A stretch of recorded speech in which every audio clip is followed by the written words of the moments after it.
Good morning प्यारे बच्चों। आज हम एक्सरसाइज 3.4 करेंगे। The first question is state whether true और false. All rectangles are square. क्या सभी रेक्टेंगल्स को हम स्क्वायर कह सकते हैं? नहीं, क्योंकि स्क्वायर के लिए चारों साइड इक्वल होनी जरूरी है, रेक्टेंगल में वो नहीं होती है, इसलिए this is false. All rhombuses are parallelogram. Yes it is true, क्योंकि रोम्बस क्या है? It is a special type of a parallelogram. ये कल ही हमने डिस्कस करा है। All squares are rhombuses and also rectangles. जितने भी स्क्वायर हैं क्या उन्हें हम रोम्बस और रेक्टेंगल कह सकते हैं? हाँ, कह सकते हैं। It is true, because rhombus और रेक्टेंगल की जो भी प्रॉपर्टीज़ हैं वो सब स्क्वायर फुलफिल करता है। रोम्बस की चारों साइड इक्वल होती हैं तो स्क्वायर की भी चारों इक्वल होती हैं। रेक्टेंगल की प्रॉपर्टी होती है हर एंगल 90 डिग्री होना चाहिए, और स्क्वायर में भी हर एंगल 90 डिग्री होता है, इसलिए ये ट्रू है। All squares are not parallelogram. ये हमारा फॉल्स है, क्योंकि स्क्वायर की में is a special type of parallelogram, तो every square is a parallelogram, so it is false. All kites are rhombus. It is also false, क्योंकि rhombus के लिए चारों साइड इक्वल होना जरूरी है, जबकि काइट में ऐसा नहीं है। All rhombuses are kites. Yes, all rhombuses are kites because it fulfills all the conditions of a kite. All parallelograms are trapezium. Yes, it is also true, क्योंकि ट्रेपेजियम में एक पेयर अपोजिट साइड्स का parallel होना जरूरी है, जबकि parallelogram में तो दोनों होते ही हैं, तो एक कम से कम एक पेयर होना चाहिए opposite sides parallel. So we can say that all parallelograms are trapezium. It is true. All squares are trapezium. This is also true, क्योंकि स्क्वायर्स में भी अपोजिट साइड्स पैरेलल है। Now second question, identify all the quadrilaterals that have 4 sides of equal length. वो सब quadrilaterals हमें बताने हैं जिसके चारों साइड्स इक्वल हों, तो rhombus, square is the answer. Second is 4 right angle, तो चारों राइट एंगल रेक्टेंगल और स्क्वायर में होता है, so answer is rectangle and square. Third question, explain how a square is a quadrilateral. हम स्क्वायर को क्वाड्रिलेटरल क्यों कहते हैं? क्वाड्रिलेटरल क्या होता है? 4 साइड वाली क्लोज्ड फिगर, और square is a quadrilateral because square it has also have 4 sides. So square has 4 sides, so it is a quadrilateral. Second part is why square is a parallelogram. Square parallelogram क्या है? Parallelogram के लिए क्या होना चाहिए? Opposite sides parallel, और square में भी होती हैं अपोजिट साइड्स पैरेलल, इसलिए स्क्वायर को हम पैरेललोग्राम कह सकते हैं। In square opposite sides are parallel, so it is a parallelogram. A rhombus, square की चारों साइड इक्वल होती है, तो इसलिए स्क्वायर को हम रोम्बस भी कहते हैं, is a special kind of rhombus. In square all the 4 sides are equal, so it is a rhombus also. Square is a rectangle. It is a parallelogram. Square is a parallelogram with each angle a right angle. So it is a rectangle, क्योंकि rectangle की definition ही ये थी कि वो parallelogram जिसका हर angle right.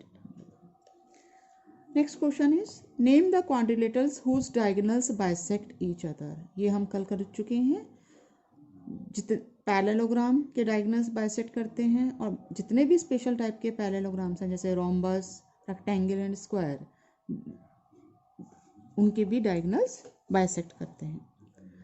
Are perpendicular bisector of each other, ये दो हैं जिसमें रोम्बस और स्क्वायर के डायगोनल्स परपेंडिकुलर बाइसेक्टर होते हैं। डायगोनल्स आर इक्वल, तो वो रेक्टेंगल और स्क्वायर के डायगोनल्स इक्वल होते हैं। Next is explain why a rectangle is a convex quadrilateral. Convex quadrilateral हमने पढ़ा था जिस क्वाड्रिलेटरल में उसके डायगोनल्स उसके इंटीरियर में हो, that is called convex quadrilateral. और रेक्टेंगल में 2 डायगोनल्स होते हैं और दोनों ही उसके इंटीरियर में लाई कर रहे हैं, सो it is a convex quadrilateral. 6th question is ABC is a right triangle.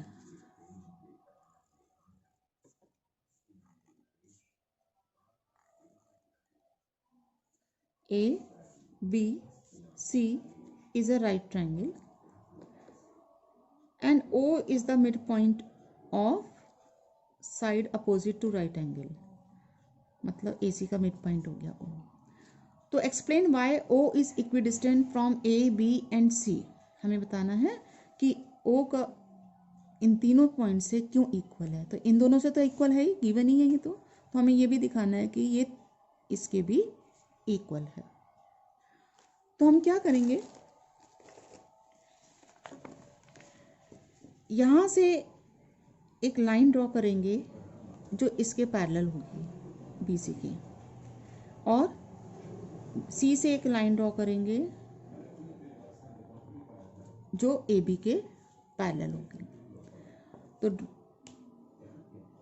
Through A and C draw lines parallel to BC and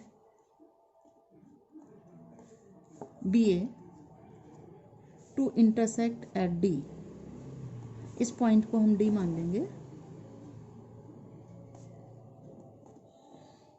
और इसको आगे हम प्रोड्यूस करेंगे।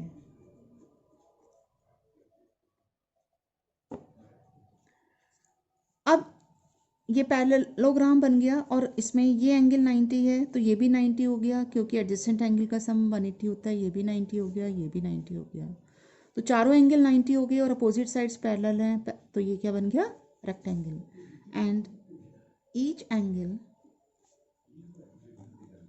Of ABCD is 90 degree, therefore ABCD is a rectangle and rectangle के diagonals equal होते हैं, कल हमने किया था। तो AC is equal to BD, तो half of AC equal half of BD, और हाफ ऑफ AC को हम OA भी लिख सकते हैं, OC भी लिख सकते हैं, और हाफ ऑफ BD को हम क्या लिख सकते हैं, OB, क्योंकि डायगोनल्स बाइसेक्ट भी करते हैं रेक्टेंगल के। तो OA OC के इक्वल है और OB OD के इक्वल है। अब हमें ये ऑलरेडी गिवन था कि OA OC के इक्वल है, तो from 1 and 2, combining 1 and 2, you can write OA equal OB equal OC. It means O is equidistant from A, B and C. That's all. Thank you.